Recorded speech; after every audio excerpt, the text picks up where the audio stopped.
People एवं पथवारी की कथा। एक बुढ़िया थी। उसने अपनी बहू से कहा तू दूध दही बेच के आ। वो बेचने गई तो रास्ते में औरतें पीपल पथवारी सींच रही थीं। उनको सींचता देखकर बहू ने पूछा कि तुम ये क्या कर रही हो। औरतें बोली कि हम पीपल पथवारी सींच रही हैं, इससे अन्न और धन होता है, 12 वर्ष का बिछुड़ा हुआ पति मिल जाता है। बहू बोली ऐसी बात है तो तुम पानी से सींचती हो तो मैं दूध से सींचूंगी। गुजरी बहू रोजाना दूध दही बेचने नहीं जाती, वो रोजाना दूध को पीपल में और दही पथवारी में सींचती। सास दूध दही का दाम मांगती तो कह देती महीना पूरा हो जाने पर लाकर दूंगी। कार्तिक का महीना पूरा हो गया। पूर्णिमा के दिन बहू पीपल पथवारी के पास जाकर बैठ गई। पथवारी ने पूछा तुम मेरे पास क्यों बैठ गई। बहू बोली कि सासू दूध दही का दाम मांगेगी। पीपल पथवारी बोली कि मेरे पास क्या दाम रखा है, ये भरा डींडा पान पतूरा, इसको ले जा। बहू ने वही ले जाकर कोठरी में रख दिया और डर के मारे कपड़ा ओढ़कर सो गई।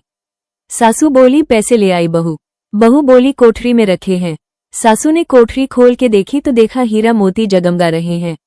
सासू बोली बहू इतना धन कहाँ से लाई। बहू ने आकर देखा तो सच्ची में ही धन भरा हुआ है। बहू ने सास को सारी बात बता दी। सास ने कहा अब की कार्तिक में मैं भी पथवारी सींचूंगी।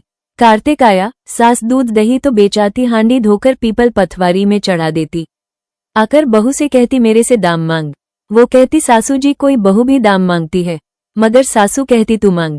बहू बोली सासू जी पैसे ले आओ तो सास पीपल पथवारी के पास जाकर बैठ गई। पीपल पथवारी ने सास को पान पतूरा भरा डींडा दे दिया। उसने ले जाकर कोठरी में रख दिया। बहू ने खोलकर देखा तो उसमें कीड़े मकोड़े बिलबिला रहे हैं। बहू ने कहा सासू जी यह क्या। सास ने आकर देखा और बोलने लगी पीपल पथवारी बड़ी दोगली पटपीटन है, इसको तो धन दिया, मुझको कीड़ा मकोड़ा दिया। तब सब कोई बोलने लगे कि बहू तो सत की भूखी सींची थी, तुम धन की भूखी। हे पथवारी माता, जैसा बहू को दिया वैसा सबको देना, जैसा सास को दिया वैसा किसी को ना देना।